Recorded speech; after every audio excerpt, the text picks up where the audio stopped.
Assalamualaikum teman-teman. Seperti biasa sebelum mulai Mimin mendoakan semoga teman-teman semua selalu dalam keadaan sehat walafiat. Oke, kali ini kita akan melanjutkan Martial Master versi novel bagian 863. Bagi yang baru bergabung, selamat bergabung. Dan bagi yang belum subscribe dulu lah agar Mimin tambah semangat lagi nih bikin videonya. Oke, kalau sudah kita langsung masuk ke isi ceritanya.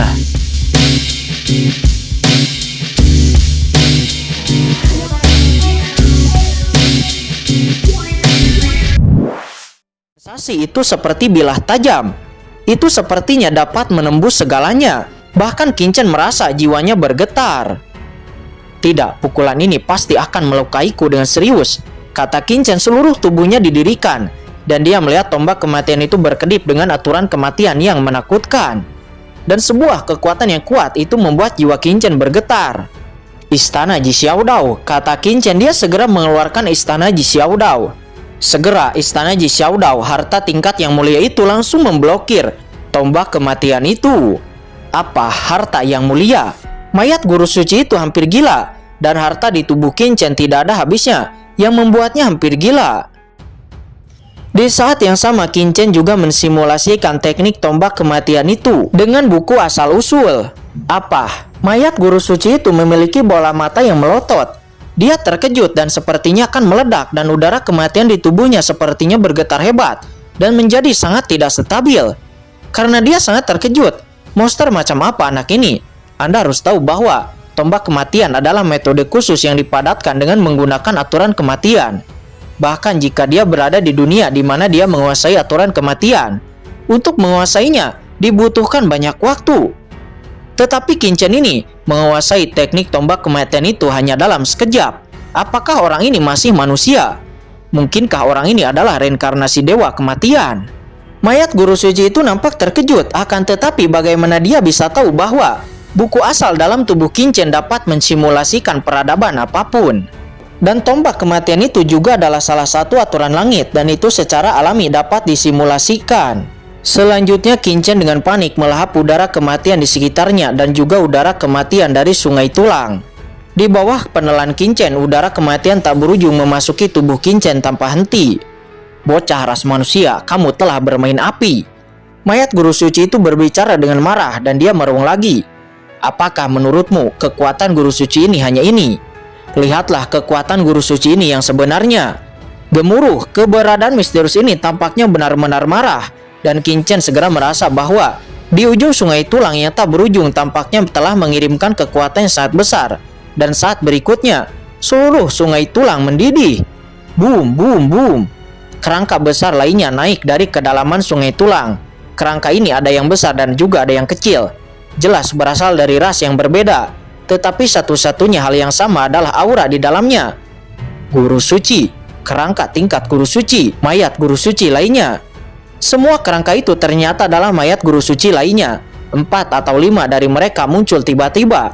Dan di kedalaman sungai tulang, tampaknya ada lebih banyak mayat guru suci yang berguncang. Dan mereka akan memanjat naik. Dalam adegan yang mengejutkan ini, kelopak mata Qingchen melompat dengan liar. Dia berpikir bahwa mayat guru suci itu saja sudah luar biasa.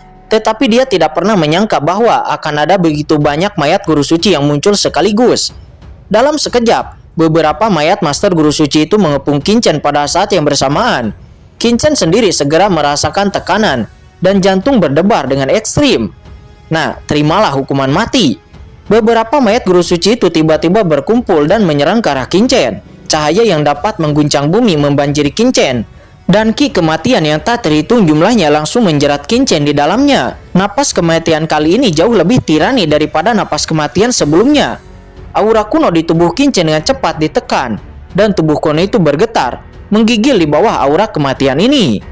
Api bencana. Pada saat krisis ini, Qingchen segera menampilkan api bencana dan api neraka. Segera Qingchen bertarung melawan mayat-mayat guru suci itu. Mereka terus bertarung. Mayat-mayat guru suci yang menakutkan itu dengan cepat mendekat, terus-menerus menyerang ke arah Qingchen.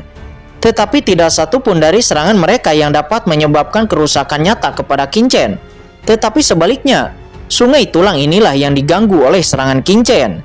Anak manusia, kamu benar-benar menyinggung perasaanku.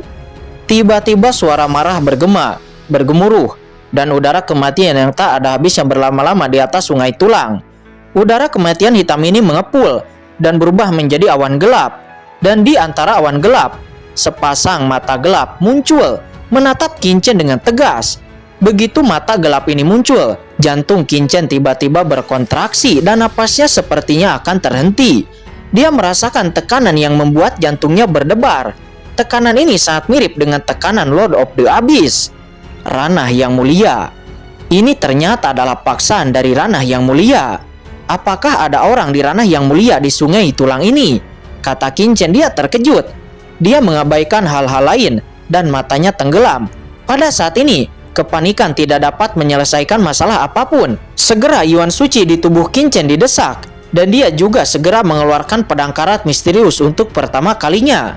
Dan pada saat yang sama, Qingchen juga meledak dengan kekuatan guntur yang menyilaukan, yang merupakan lautan guntur di dalam cakram Gyeokyan Kun. Jika lawannya benar-benar adalah master di tingkat yang mulia, Qingchen tidak memiliki harapan untuk menang sama sekali. Satu-satunya kesempatan adalah menggunakan kekuatan lautan guntur, dan juga pedang karat misterius, ditambah dengan kekuatan ruang dan waktu, untuk melihat apakah ada peluang untuk melarikan diri. Di atas sungai tulang, saya melihat cahaya guntur melonjak dari tubuh Qingchen, dan seluruh sosok Qingchen tampaknya berubah menjadi guntur ilahi. Kekuatan ruang dan waktu mengalir, dan dia akan meninggalkan sungai tulang untuk melarikan diri. Ranah yang mulia, Qingchen bukanlah seorang idiot. Bahkan jika lawannya adalah seorang ranah yang mulia yang pernah ditekan seperti Lord of the Abyss, dia tidak akan dapat dengan mudah melawannya. Qingchen kemudian sepertinya akan mendesak kekuatan ruang dan waktu untuk melarikan diri dari sini. Akan tetapi tiba-tiba di saat itu, tekanan menakutkan dari ranah yang mulia tiba-tiba menghilang seketika. Dan kemudian, mata gelap di langit itu menatap Qingchen dengan tegas, mengungkapkan ekspresi terkejut. Dan dia kemudian bergemuruh berkata, "Kamu, apa sebenarnya itu kamu?" Suaranya penuh keterkejutan, seolah-olah dia telah melihat sesuatu yang tidak dapat dipercaya. Selain itu, di seluruh sungai tulang, semua mayat guru suci yang mengelilingi Qingchen juga berhenti satu persatu dan tidak lagi menyerang. Oke, Qingchen berhenti dan menoleh untuk melihat kedua mata gelap itu. Dari suara pihak lain, Qingchen mendengar sedikit keterkejutan dan bahkan sedikit ketakutan. "Apakah kamu mengenalku?" kata Qingchen. Dia mengerutkan kening, tetapi tidak lagi panik, karena dia bisa merasakan bahwa pihak lain tidak memiliki niat membunuh. Tentu saja Qingchen tidak sepenuhnya ceroboh, tetapi dia memegang pedang karat misterius. Dia penuh dengan api bencana, dan asal mula ruang dan waktu dapat diaktifkan kapan saja. Selama dia mau, dia bisa melarikan diri dari sini dalam sekejap. Bagaimana mungkin aku tidak mengenalimu? Suara gemuruh berkata. Di antara kedua mata gelap itu, ada kematian dan reinkarnasi yang tak terhitung jumlahnya melonjak. Qingchen bahkan melihat awal kehidupan dari mereka. Kekuatan besar itu, dia seperti semut yang berdiri di depan naga ilahi, membuat Qingchen ngeri. Lawannya di depannya pasti seorang master top. Namun Qingchen tidak bisa merasakan permusuhan dari lawan. Jadi dia secara alami merasa santai. Dia menatap lawan dengan dingin. Saat ini segera seluruh sungai tulang itu menjadi tenang. Mata gelap ini menatap Qingchen dengan menus dingin. Lebih dari 300 tahun yang lalu, kamu jatuh ke Death Cannon ini. Tidak heran Anda bisa memahami aturan kematian. Oh, ternyata begitulah.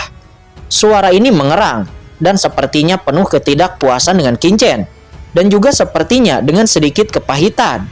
Di saat yang sama di atas langit, semua udara kematian tiba-tiba menghilang, kembali ke langit yang gelap di awal, dan seluruh sungai tulang itu kembali tenang. Tetapi Qingchen dapat merasakan bahwa kesadaran yang menakutkan itu tidak pergi dan masih ada di dekatnya. 300 tahun yang lalu, kamu benar-benar mengenalku, kata Qingchen. Dia mengguncang seluruh tubuhnya, dan pihak lain benar-benar mengenalinya. Kejutan di hatinya bisa dibayangkan. Namun jika pihak lain benar-benar penguasa sungai tulang ini, maka tidak mengherankan jika dia dapat mengenali dirinya sendiri 300 tahun yang lalu. Kamu tidak bisa menyalahkan kursi ini karena terlalu ceroboh pada awalnya dan tidak mengenali napas jiwamu. napas jiwamu sekarang telah berubah. Saya tidak bisa memikirkan metode orang itu, dan itu benar-benar bisa membuat Anda berubah begitu besar." Suara ini bergumam dan kekuatan tak terlihat menatap Qingchen dengan penuh keterkejutan. "Ini baru 300 tahun. Anda sudah menjadi setengah langkah guru suci, dan kekuatan Anda bahkan sebanding dengan beberapa guru suci biasa. Pantas saja orang itu akan memilihmu. Karena kamu telah pergi dari sini, apa yang kamu lakukan kembali ke sini? Jika kamu berani menghancurkan setik milik kursi ini, kamu akan membuat marah kursi ini." Saat ini Qingchen mendengarkan suara pihak lain. Dia selalu merasa bahwa pihak lain penuh kebencian. Dan Qingchen juga mendengarnya. Pihak lain pada awalnya tidak mengenalinya. Tetapi hanya setelah dia mengerahkan kekuatan guntur, barulah dia mengenali identitasnya. Qingchen merasa seperti lautan badai telah menggulung hatinya. Dan dia merasa telah menyentuh rahasia besar. "Senior." Qingchen segera memadatkan napasnya dan memberi hormat pada keberadaan yang tidak disebutkan namanya di ujung sungai tulang itu. Junior ini bergegas ke sungai tulang. "Jika junior ini telah menyinggung senior, saya harap senior memaafkan saya. Kali ini, junior datang ke Dead Canyon bukan untuk menghancurkan tempat senior, tetapi untuk menemukan teman lama, dan juga untuk menemukan sisa-sisa kehidupan generasi muda sebelumnya." Kata Qingchen. Dia dengan hormat mengatakan bahwa dia merasakan bahwa pihak lain tidak bermusuhan. Tetapi nampaknya pihak lain nampak sangat kesal. Jelas sesuatu terjadi di sini 300 tahun yang lalu, yang menyebabkan pihak lain menjadi seperti ini. "Mencari tubuh dari kehidupanmu sebelumnya." Suara itu sedikit terdiam. "Tubuh dari kehidupanmu sebelumnya tidak ada di sini. Apa yang sedang Anda cari?" "Tidak di sini." Mendengar itu Qingchen terkejut. "Apa? Kamu tidak tahu?" Suara itu juga nampak terkejut. "Benar, kamu benar-benar mati saat itu. Tentu saja kamu tidak tahu secara spesifik. Jadi aku tidak bisa menyalahkanmu." Tidak. Meskipun itu bukan kesadaran subjektifmu, tetapi karena kamu, kursi ini telah kehilangan kekuatan penembusan dosa selama bertahun-tahun. Pada akhirnya itu karena kamu." Suara itu nampak mengerang dan menjadi tidak bahagia lagi. Mendengar itu Qingchen merasa bingung apa yang dibicarakan oleh pihak lain. Qingchen hanya tersenyum pahit lalu berkata, "Senior, jika generasi muda menyinggung sesuatu, tolong lupakanlah. Generasi muda ini tidak tahu apa yang terjadi. Jika bisa, generasi muda bersedia mengkompensasi hilangnya senior." "Kompensasi? Bagaimana Anda mengkompensasinya? Itu adalah sumber penembusan dosa dari kursi ini. Tidak lebih demi ketidaktahuanmu. Orang bodoh itu tidak bersalah. Kemarilah." Kata suara itu tiba-tiba di sungai tulang di depan membuka sebuah lorong. Dan kemudian Qingchen melihat sebuah menara tulang besar muncul di dasar sungai tulang putih yang tak terbatas. Menara kuno ini berakar di dasar sungai dan sangat megah. Seluruh menara tulang sangat megah. Itu ditempa dari tulang putih. Dan tulang putih ini mengandung aura ganas yang sangat mencengangkan, yang akan mengejutkan keabadian. Setiap tulang putih setidaknya merupakan kerangka suci. Tulang putih yang tak terhitung jumlahnya itu nampak berputar di sekitar menara tulang dan pemujaan. Di dalam gerbang menara tulang nampak sangat gelap gulita, dan saya tidak tahu keberadaan mengerikan macam apa yang tersembunyi di dalamnya. "Apa?" Qingchen melangkah keluar dan datang ke menara tulang ini. Dia tidak bisa menahan keterkejutannya. Ketika menara tulang ini belum muncul sebelumnya, sungai tulang di depan Qingchen berkelok-kelok tanpa akhir, memasuki kedalaman Dead Canyon. Tidak ada akhir yang terlihat, tetapi tiba-tiba kehampaan terbuka dan menara tulang muncul. Metode spasial semacam ini sangat ajaib, bahkan jika Qingchen telah memperoleh mutiara batas kota dan memiliki asal ruang. Dia tidak dapat mendeteksi lokasi sebenarnya dari menara tulang ini. Yang lebih mengejutkan Qingchen adalah bahwa di sungai tulang, di bawah ngarai kematian, Qingchen masih merasa berada di benua Tianwu. Tetapi setelah keluar dari saluran luar angkasa ini, dia menemukan bahwa dia telah meninggalkan benua Tianwu. Dia telah meninggalkan ruang lingkup benua Tianwu dan datang ke sebuah ruang dan waktu yang misterius. Seolah-olah menara tulang ini ada di dalam ketiadaan. Itu nampaknya ada di ujung waktu dan ruang. "Junior Qingchen, saya telah bertemu senior." Kata Qingchen. Dia terkejut. Metode pihak lain sangat menakjubkan. Qingchen kagum dan bahkan memberi hormat kepada pintu di menara tulang. "Kursi ini tidak ada di pintu itu, tetapi kursi ini berada di samping pintu ini." Suara marah terdengar di gerbang pintu. Kata Kincen. Dia buru-buru menoleh, tetapi dia tidak melihat apa-apa. Apakah kamu memiliki masalah dengan matamu? Suara itu berkata dengan tidak puas. Kincen kemudian melihat ke tempat asal suara itu, dan dia hampir jatuh ke tanah. Karena tempat asal suara itu sebenarnya adalah patung batu hitam di samping pintu tulang. Karena patung batu hitam itu hanya berukuran sebesar telapak tangan, yang membuat perhatian Kincen sesaat tidak menyadarinya. Senior, maaf junior, tidak sopan, kata Kincen. Dia memberi hormat kepada patung batu hitam itu. Bagaimanapun dia masih harus mempelajari beberapa informasi dari pihak lain. Oke, jangan kasar. Aku hanya ingin melihat siapa orang yang disukai saat itu. Apakah ini karakter sekarang? Apakah sekarang terlihat bagus? Patung hitam itu nampak berdengung. Mendengar itu Kincen terdiam. Hal yang aneh adalah patung batu hitam ini tidak memiliki wajah. Dan setelah melihatnya, Kincen tidak dapat mengingat bentuk pihak lain di benaknya. Senior, apa yang terjadi kepada tubuhku? Mengapa tubuhku tidak ada di sini? Tanya Kincen. Sekarang kamu menanyakan itu, lupakan. Karena orang itu belum memberitahumu, maka ada beberapa hal yang tidak bisa saya bicarakan terlalu banyak. Tapi apakah kau tahu tempat apa ini? Senior, tolong katakan sesuatu. Ini adalah Styx. Styx adalah sungai paling aneh di alam semesta. Styx berasal dari dunia bawah, atau kau bisa menyebutnya dunia hantu. Dunia neraka. Kincen terkejut. Dunia bawah di benua Tianwu hanyalah sebuah legenda. Mirip dengan dunia bawah, dikabarkan bahwa setelah kematian makhluk di daratan, mereka akan memasuki dunia bawah dan bereinkarnasi. Mungkinkah di balik menara tulang ini ada dunia bawah? Ya, setelah menara tulang ini, itu adalah dunia bawah. Adapun mengapa Styx muncul di benua Anda, itu karena rahasia orang dahulu yang tidak dapat saya ceritakan kepada Anda. Anda hanya perlu tahu bahwa menara tulang ini adalah pintu gerbang ke bagian dari dunia bawah, atau lebih tepatnya, bagian dari dunia bawah ke dunia luar. Ketika kamu jatuh di Dead Canyon waktu itu, tubuhmu sudah mati, tetapi saat itu jiwamu terbungkus awan cahaya putih.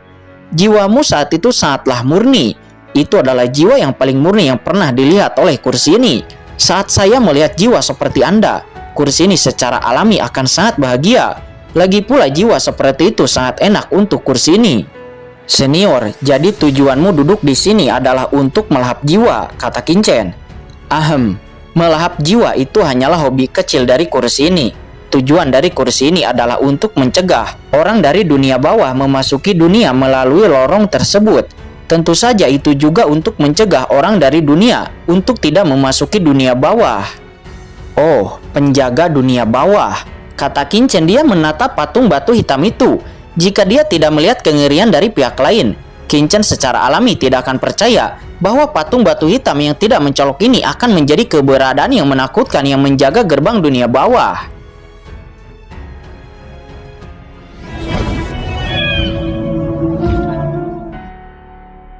Oke guys, sudah dulu ya. Jangan lupa subrek biar lanjut terus ceritanya.